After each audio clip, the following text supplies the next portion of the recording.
Hello friends, എല്ലാവർക്കും ചെമ്പനയുടെ പുതിയൊരു വീഡിയോയിലേക്ക് സ്വാഗതം. നമ്മുടെ ചെമ്പന ഇപ്പോൾ വരാനിരിക്കുന്ന ഭാഗത്തിൻ്റെ വീഡിയോ ആണ് ഞാൻ ചെയ്യുന്നത്.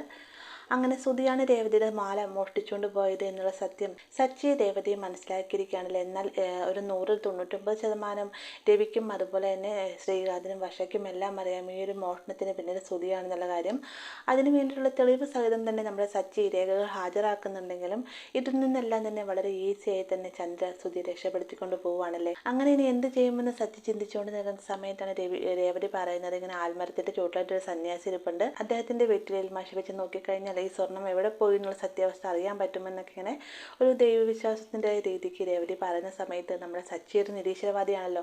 അതുകൊണ്ട് തന്നെ സച്ചി ഇതൊന്നും തന്നെ ഉൾക്കൊള്ളാൻ തയ്യാറാവുന്നില്ല. എന്നിരുന്നാലും രേവതിയുടെ ആ ഒരു സമയത്ത് വാക്കുകൾ സച്ചിക്ക് ഉപകാരപ്രദമാവുകയാണ്. വേഗം തന്നെ സച്ചി അതിബുദ്ധിയോടെ പ്രയോഗിക്കുകയാണ്. അതായത് ഒരു സന്യാസി കൊണ്ടു തന്നതാണെന്നും പറഞ്ഞൊരു നാരങ്ങ, അതും ഈ ഒരു നാരങ്ങ പൂജാമുറിയിൽ വെച്ച് കഴിഞ്ഞാൽ ആരാണോ രേവതിയുടെ സ്വർണം മോഷ്ടിച്ചുകൊണ്ട് പോയത് അവരുടെ കയറി ഓടിപ്പോകുമെന്നാണ് നമ്മുടെ സച്ചി പറഞ്ഞിരിക്കുന്നത്. അതെല്ലാം സച്ചിയുടെ തന്ത്രമാണെന്ന് മനസ്സിലാക്കാതെ തന്നെ സുധിയും ചന്ദ്രയും വിശ്വസിച്ചിരിക്കുകയാണല്ലേ. അങ്ങനെ ഇവർ ഇതിന് പ്രതിവിധിയായി തന്നെ വേറൊരു സന്യാസിയെ കാണാൻ പോവുകയും അയാളുടെ പക്കൽ നിന്ന് ഒരു നാരങ്ങ ഇതുപോലെ പൂജ ചെയ്ത് മേടിച്ചുകൊണ്ട് വരികയൊക്കെ ചെയ്യുന്നുണ്ട്. എന്നിരുന്നാലും അവസാനം സത്യം തെളിയുക തന്നെ ചെയ്യട്ടെ.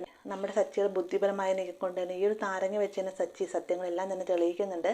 ആ ഒരു സമയത്ത് നമ്മുടെ ചന്ദ്രയും സുധിയും എല്ലാം തന്നെ ആകെ നാണം കെട്ടി നിൽക്കാട്ടോ. മാത്രമല്ല രവി വന്നിട്ട് സുധീനെ വഴക്ക് പറയുന്ന കൂടി തന്നെ ചന്ദ്രയോടായിട്ട് പറയുന്നുണ്ട്, നിന്റെ മോനെ നീയാണ് വഷളാക്കുന്നത്, നീ എത്ര തവണ രേവതിയുടെ വീട്ടുകാരെയും മാത്രമല്ല എൻ്റെ അമ്മയെ വരെ കുറ്റപ്പെടുത്തി സംസാരിച്ചു, ഇതിനെല്ലാം തന്നെ തക്ക ശിക്ഷയായിട്ട് ചന്ദ്ര ഇനി മുതൽ ഞാൻ നിന്നോട് മിണ്ടുകയില്ല, നിന്റെ കയ്യിൽ നിന്ന് ജലപാലം പോലും മേടിച്ച് കഴിക്കുകയില്ല എന്ന് രവി പറയുന്ന സമയത്ത് ചന്ദ്രയ്ക്ക് അത് വലിയ ഷോക്കാവുന്നുണ്ട് കേട്ടോ.